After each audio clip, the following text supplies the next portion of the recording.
So what's up? Kamusta? Ayos ba tayo dyan? So nandito tayo ngayon sa may Motorstar Baliwag branch para sa update natin dito sa motorcycle na to. Ano nga ba to? Ito yung Motorstar Easy Ride 150 Fi. Meron siyang binago rito or new version kung tatawagin nung iba. Alamin natin kung ano nga ba yon at umpisa na natin yung walk around at kung magkano nga ba ang ganitong motorcycle ngayong 2024 at kung sulit nga ba itong motorcycle na to.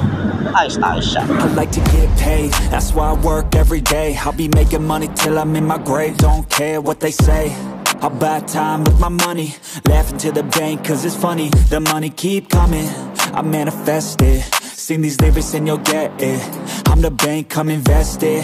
I attract and I have it. Money finds me attractive. I'm the type to make commas, turn a profit. I'm the boss, Willy Wonka, but it ain't chocolate. Yeah, I'm just being honest, I work for this shit. I'm usually modest, but this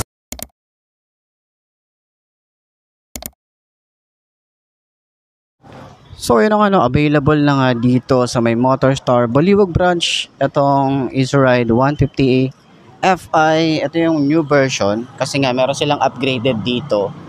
Pero nakapag-ikot na tayo nito last time sa may Malolos. Pero gusto ko kasi kayong i-update dito sa branch nila para at least aware kayo na may available na rin na ganitong motorcycle dito. At yung iba pa nilang motorcycle, pakita ko na lang din sa inyo soon. Hindi, sa mga susunod na vlog. Pero yun na nga, yung price, pakita ko na lang din dyan sa screen nyo para at least kontakan nyo na lang sila dito sa branch kung willing kayong bumili ng mga ganitong motorcycle. Itong napaka-forma, mukhang maxi scooter yung datingan. Tsaka hindi magpapatalo si Motorstar pagdating sa mga ganitong scooter type. Ayan. So, umpisa na natin yung walk around para dito sa may Easy Ride 150 Fi. Uy, meron silang Fi din doon, no? Sa susunod na vlog. Okay? So, ayun na nga. Umpisa natin dito sa front. Meron tayong windshield dito or windscreen na hindi siya adjustable pero sana maging adjustable para at least, di ba, yung mga gusto ng mas mataas pa ng shield or windshield, windscreen, sana na-adjust din siya. Hindi naman sa pang ADB lang yon. Pwede naman din siguro dito kasi nga merong nabibili na adjustable windshield sa aftermarket, 'di ba? Syempre pagbaba natin dito, kita natin yung maangas talaga yung kanyang headlight. Okay? High and low. Ito yung low. Ito pag naka-high beam. Tapos meron siyang park light dito. Okay? Meron siyang aggressive na looks. Meron siyang parang carbon fiber finish. At meron din pala dito park light. Then signal light niya LED rin. Then pakita natin yung ilaw na ito. Yan sa screen nyo kung ano nga ba itsura nung pag naka high low, pag naka park light, and then pag naka low beam. Okay? I'm the type to make commas, turn a profit. I'm the boss, Willy Wonka, but it ain't chocolate. Yeah, I'm just being honest, I work for this shit. I'm usually modest, but the speed lit, so I'm going off thoughtless, talking my shit. Yeah, I'ma be the hottest designer in drip. I'm just coming with the rawness. I gotta admit that I'm usually modest, but I work hard for my shit.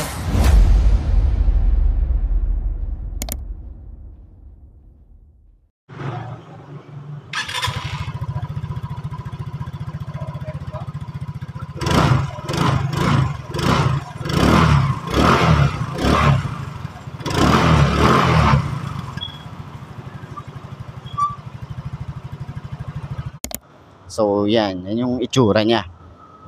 Bulky yung ating front fender. Ganda ng style nito talaga. Gusto ko yung paint job, lalo na yung kulay niya na kulay red. Then, naka-telescopic fork, naka-mugs din tayo rito. Then, naka-tubeless na rin. Ang size nito ay 130/60 by 13. Yuanqing din yung kanyang brand. Naka-single disc brake tayo rito, naka-single pot caliper, and then ito po ay speedometer sensor. Naman sa kanyang comfort, meron tayong extension ng ating footrest. Malawak din yan. And then meron pa tong mga padding. Yan. So meron tayong Motorstar na sticker. Yung sticker niya napaka-minimalist lang. So sa Fi, itong Easy Ride 150 Fi, ito lang yung kanyang decals.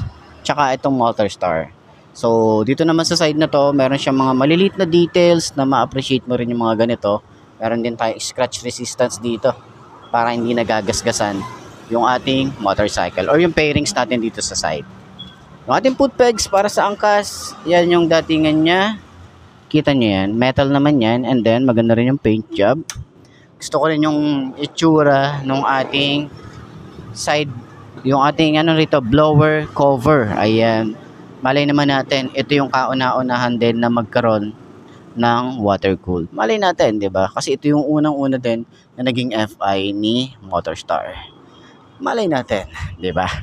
Meron din tayong dual shock, hindi siya adjustable. Meron din tayong tire hugger.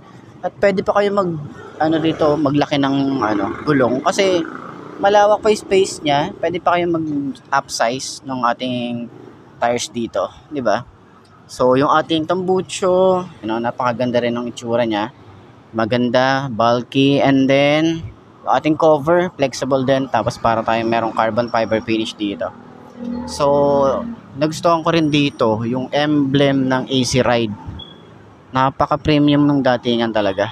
Dito yung 150 Fi and then meron siyang parang, ewan ko kung plug ba to o flagship nila. So, eto naman yung upgraded dito. Ayan, wala akong tripod kaya nahihirapan ako mag-vlog eh. Ayan, yung itsura niya rito. Okay.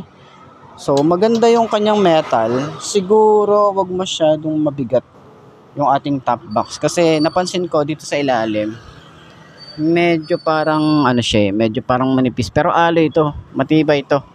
'Di ba? So wag lang masyadong mabigat yung ating top box na ilalagay rito. Yung mga saktuhan lang. Meron tayong taillight na unique style din. Ito naman yung kanyang signal light. Meron tayong reflector side by side, may plate light, lagay ng plate. Ayan, napakalapad din ang ating fender. May reflector din dito sa baba. Ayan. Swing arm meron din tayo. Dito ay naka-single disc brake, naka-single pot caliper din tayo rito. At yung size nga rin pala dito sa likod is 130/60/13. Same lang din doon sa harap. So syempre hindi pa rin inaalis dito ni Motorstar yung ating kickstart. So laking tulong din kasi yan para at least in case na may problema yung ating switch, pwede nating i-kickstart. Ayan yung itsura ng ating panggilid. Napaka-bulky niyang tingnan, di ba? So, wala tong side stand kill switch. Pero sana upgrade nila rito magkaroon. 'Di ba? Mga special features or safety features nitong motorcycle. Dito naman, meron din tayong napakalambot na foam dito sa upuan. Tapos maganda yung foam niya. Maganda yung leather. Ayan yung itsura ng leather niya. Okay, so maganda rin. And then makapal yung foam na ginamit dito. Hanggang dito sa OBR, makapal siya. Tapos naka-hydraulic na rin yan. Pero yun na yung pinakasagad niya. Ayan. Itsura niya, oh. Diba? So, yung ating compartment, kahit pa paano, maluwag yung compartment niya rito. Tapos kung mag-a-adjust kayo doon sa mga ilalim, ito lang yung bubuksan nyo. So, yung ating bracket nga pala rito, isang assembly lang siya. Okay? So, meron din tayong helmet hook, yung battery dito sa side na to. And then, yung ating panel gauge is naka fully digital tayo rito. And then meron tayong select and set. Maganda yung ating handlebar. Ganyan yung forma niya. Para siyang may carbon fiber finish. Switches natin dito. Maganda rin eh. No? Hindi siya mukhang cheap tingnan. Tapos meron nga rin pala tong backlight. Kapag in-on natin, yung ating switches dito, may ilaw yan na kulay blue. Kaya alam mo kung nasan yung mga switches natin. Diba? Kahit nasa dilim tayo. So, dito, meron tayong kill switch. Ito nga pala yung susi niya. Ayan yung datingan niya. Meron tayong on and off ng kanyang park light, headlight, electric starter. Ayan. Smooth naman. And then yung throttle natin dito makapit din. Yung grip din. No? Ayan. Yung throttle naman, sobrang babaw din. Okay. Dito naman sa side, meron tayong flasher. High and low. So, may backlight din siya. May backlight din tayo rito. Signal light. And then, busina. Ayan. So, sa side pocket natin, meron tayong USB charging port. Tapos, napakalalim ng ating compartment dito sa may side pocket. Diba? Ayan. Maluwag din siya. And then, yung seat and fuel. Dito rin binubuksan sa ating ignition. And then, meron din tayong backlight dito sa ating ignition. Meron din tayong side pocket. Ayan.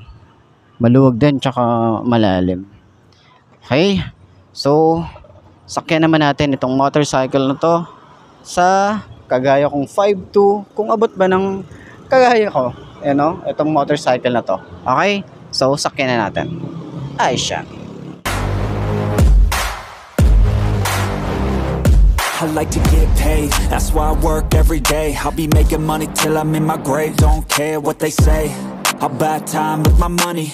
Laughing to the bank cause it's funny. The money keep coming, I manifest it. Sing these lyrics and you'll get it. I'm the bank, come invest it. I get tracked and I have it. Money finds me attractive. I'm the type to make commas, turn a profit. I'm the boss, Willy Wonka, but it ain't chocolate. Yeah, Okay, upuan natin itong Easy Ride 150 Fi na fuel injection. Ayan. So, ganyan ang itsura niya kapag naka side stand. Ayos, di ba? So, medyo pataas lang yung side doon, yung ating sahig. Tapos, ganyan yung itsura natin. So, magaan yung motor pag naitayo na natin. Tapos, kahit pataas na siya or pababa dito, abot pa rin naman natin, hindi naman tayo masyadong hirap. Okay, so sa shock niya, ganda ng shock na ito, napakalambot ng shock. Okay, tapos sa likod, ganda rin ng shock na ito. Tapos ang kapal din kasi ng foam, kaya maganda yung ating upuan. Turning radius, sobrang lawak niyan. Ayan o, ating itsura kapag naka standard position. Ito naman yung ating position kapag naka cruiser position tayo rito. Ayan, diba? Sulit to kapag sa mga beginner bike, pwede to. So ayun na nga, sana nakatulong tong video na to sa lahat ng mga gustong kumuha ng ganitong motorcycle. Puntahan nyo na lang dito sa may Motorstar Baliwag branch para sa mga updates. And sa mga mag-i-inquire, pwede nyo silang kontakin, and then yung kanilang price para dito pinakita ko naman na. So ayun, ayos na ayos yan. Center stand natin, magaan naman na siya, no? Hindi naman ako masyadong hirap dito. Tsaka madali lang din siyang center stand. Ayos. So yun nga mga best, no? Ito na ba ang motor na babagi sa'yo? Kung ito na nga ay marka mo na at mag-subscribe ka na sa aking YouTube channel, i-click mo na rin yung notification bell para updated ka sa lahat ng videos na upload natin. Dito araw-araw, so laging tatandaan, wala sa brand ng motor ang itatagal yan. Kundi na sa pag-aalaga mo yan, tatagal yan, ayos na ayos yan. So kita na lang ulit tayo bukas. I'm Mark D. Ciao. Maraming salamat sa inyo. Babush. Haha. I work for this shit, I'm usually modest, but the speed lit, so I'm going off thoughtless, talking my shit. Yeah, I'ma be the hottest designer in drip, I'm just coming with the rawness. I gotta admit that I'm usually modest, but I work hard for my shit.